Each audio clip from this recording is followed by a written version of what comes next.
What's up, everyone, and welcome to another episode of Bunkmates at the Movies. Now, it's been a little while since I have posted an episode of Bunkmates at the Movies, and a lot has happened in the world of film and TV since then. So, without further ado, let's get started talking about some of the biggest things that have happened in the short time that I haven't posted. Let's get started. So the first thing we're going to talk about is San Diego Comic-Con. And this happened a couple weeks ago, and we're just going to go through it day by day, and we'll just talk about the biggest things that happened. Alright, preview night was a big night for horror movies. Let's talk about the biggest thing that I think to come out of it is footage for It Chapter 2. Now, filming for this movie has really just started to kick off. They were filming in Port Hope, Ontario this week, so there isn't much that was shown, but there was the reunion of the Adult Losers Club at a Chinese restaurant in Derry, and Richie Tozier, the adult Richie Tozier, comes in and asks the losers, hey, what do you want to talk about? Then flash to a quick glimpse of Pennywise, which of course is not how the scene is actually going to play out, but I think it is really cool that they were able to show that. And then the surprise announcement of Annabelle 3 actually coming next summer. This one will be released, directed by a scriptwriter, I want to say Gary Doberman is the guy who's doing it. But anyway, Annabelle 3 is basically Night at the Museum if it were done, with The Conjuring. So anyway, Annabelle has been inside the Warrens' case room since she was found, and she is able to use her demonic powers to kind of possess all of the other objects in the room to come to life, and they go after the Warrens' daughter. And I don't think the Warrens are going to be in this movie, but this is basically The Conjuring 3 without the Warrens. And then finally, The Curse of La Llorona. I don't want to say that wrong. Tell me if I'm saying it wrong. It will be, I think, only produced by James Wan, and I think it was previously known as The Children. I don't know if it is part of the Conjuring universe, but I am super excited because I love James Wan as a director, and I am now a huge horror movie fan. Alright, now on to day one. Arguably, the biggest news to come out of day one was the announcement that Star Wars The Clone Wars is returning to Disney's streaming service to launch late next year. Star Wars The Clone Wars has been petitioned to come back for years, and Disney has finally announced its return, which is super exciting for Clone Wars fans, so I cannot wait to see what they do. And I'm not a huge fan of Doctor Who. But there was Season 11 footage shown, and everyone at the Comic-Con floor, everyone at the convention said that it was brilliant. This season will feature the first female Doctor, Jodie Whittaker, will play her, and they said there's all kinds of classic Doctor Who moments in the trailer. And I think this happened on day one, not entirely sure, but the Titans trailer for the new dark reimagining of the Teen Titans coming to DC's new streaming service. It was very dark, very gritty. There were some really interesting moments in the trailer that I thought were pretty neat. But I saw the old cartoon when I was little. I wasn't a huge fan of it, but this, to me, it didn't feel like Teen Titans. They're just calling it DC Titans. But I think that the Teen Titans isn't something that you take a particularly dark tone with. Maybe a different team of superheroes, but just not the Teen Titans. So it wasn't my cup of tea. And now on day two, we'll start talking about Young Justice, which was an old cartoon. It revealed new footage for its new season on DC's streaming service. And this, rather than the Titans trailer, this was met with pretty great reviews. The Titans trailer didn't. It was pretty mixed. And so this one was generally met with good reviews. Castle Rock, the new Hulu Stephen King show that is produced by J.J. Abrams. It revealed its first episode, and from what I've heard, it was pretty awesome. And then finally, M. Night Shyamalan's Glass, the sequel to both Unbreakable and Split, revealed its trailer, and it was incredible. I haven't seen Unbreakable, but I was a huge fan of the movie Split. I'm going to see Unbreakable before I see Glass, but Glass, the trailer was just beautiful. The dialogue in the trailer was amazing, and I love M. Night Shyamalan as a director, and I can't wait to see this movie. And now finally, day 3 of Comic-Con, which I think was arguably the biggest day. This was the day of I think is what is going to become one of the most famous panels ever at Comic-Con. This was the Warner Brothers panel day.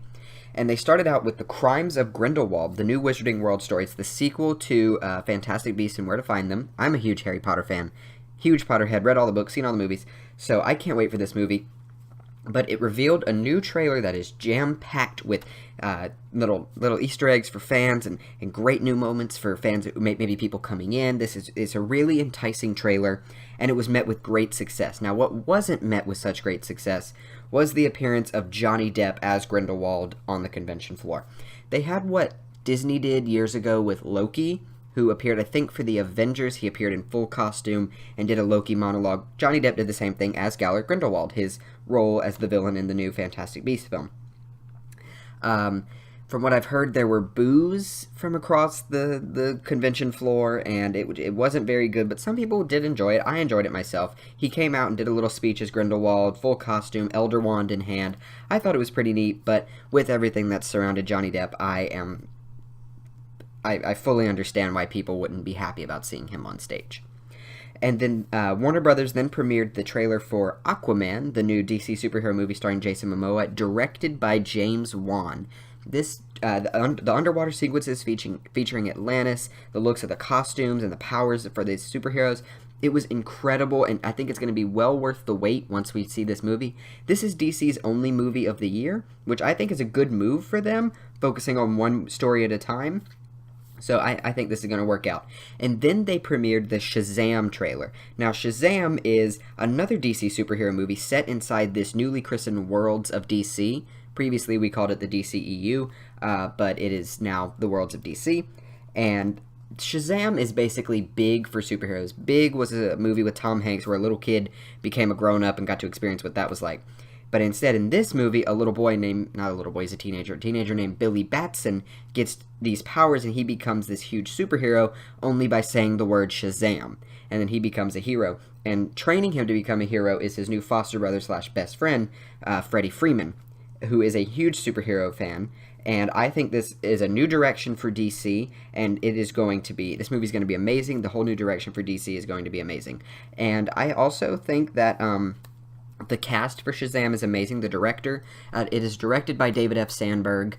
It stars Jack Dylan Grazer as Freddie Freeman, Asher Angel as Billy Batson, and Zachary Levi as Shazam, as well as Digimon, I don't know how to say his name, Digimon Hansu as the wizard Shazam, not the superhero, and Mark Strong as the villain Dr. Sivana.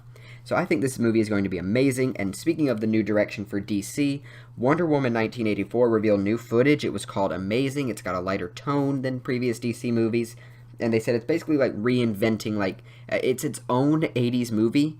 Like a lot of movies are doing 80s nowadays. Movies and TV shows like Stranger Things are doing 80s nowadays. So what Patty Jenkins, the director, described it as is, she described it as it's own 80s story. It has its own unique feel, its unique flair, which I think it's great. And Godzilla King of the Monsters premiered its first trailer. It was jam-packed with awesome stuff for MonsterVerse fans, and that was pretty neat to see. Disney also revealed a look at the live-action Kim Possible costume. It was so-so, and I don't know how the live-action Kim Possible movie is actually going to turn out, but we shall see. And to wrap this up, Supergirl Season 4 will feature a transgender superhero, which is great for representation more of the LGBT community. And there was also a lot more announced today. I don't know very much about the Supergirl Season 4 villain, or superhero, sorry, not a villain, but so I can't really say much about the hero or the details surrounding it, so I don't really know very much, but that was pretty much all that happened at Comic-Con. Now let's move on to another big piece of news. So the MCU and Marvel pretty much as a whole decided to sit out this year's Comic-Con. But what did kind of hold over the entire con was the firing of James Gunn from Disney Marvel and Guardians of the Galaxy Volume 3. Now this is via The Hollywood Reporter. James Gunn, director of Guardians of the Galaxy Volume 1 and 2, has been fired from Volume 3 after insensitive tweets joking about rape and pedophilia from years before he worked with Marvel resurfaced. Marvel didn't really give him a chance to explain, that he's changed as a person or that he's grown since these tweets, which obviously he has. I've been listening to a lot of people talk about this, and I agree with a lot of what people are saying. Many stars are weighing in on the firing, such as the Guardians themselves. They just released an open letter recently, hoping for the reinstatement of James Gunn as director of Guardians of the Galaxy Volume 1 and Volume 3. And right now, I think the status of Guardians of the Galaxy 3 is actually kind of not known. It's kind of in a limbo right now. That's as of this video on August 1st. So, I'm a little indifferent to what has happened because, I'm not like an influencer or anything, but I think that James Gunn should have maybe had the opportunity to explain himself, and apparently these tweets had been recognized before and it's been discussed. So I'm not saying what he said is defensible, because it's not. We should not joke about these kind of things. It's serious, it's disgusting, and but if he isn't reinstated, I would actually like to see Taika Waititi, who did Thor Ragnarok. He could take over Guardians of the Galaxy Volume 3. I think he has that same flair, the same comedic attitude, so I think it could work, but I don't think Disney's going to backtrack on, oh, we fired him, but oh, he's back, so that's kind of showing like a weakness, so I don't really know how much to say about this, but James Gunn has been fired. And now for the last piece of news, what is arguably one of the biggest film deals in history, even bigger than Disney acquiring Lucasfilm and bigger than them acquiring Marvel Studios. Disney has now acquired 20th Century Fox. This is via Variety, the news website.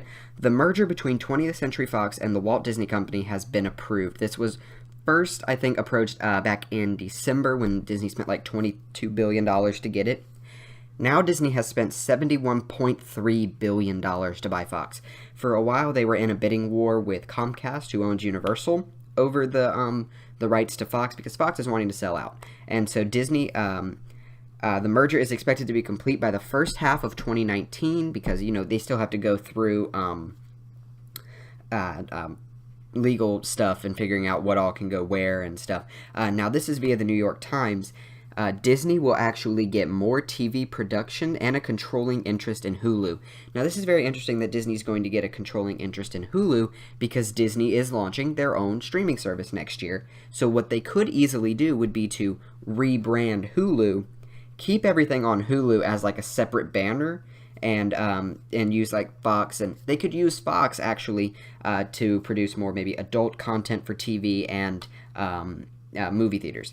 And Disney also gets the complete rights to the X-Men, Fantastic Four, and the Star Wars franchises. X-Men has 2 movies still to come, X-Men The New Mutants and X-Men Dark Phoenix. Both are set to come out next year. I think as of this moment they are both still happening, but will probably, if I had to guess, they will both go to Disney's streaming service under the Fox banner, and then Disney will, within a few years, start rolling the X-Men into the MCU.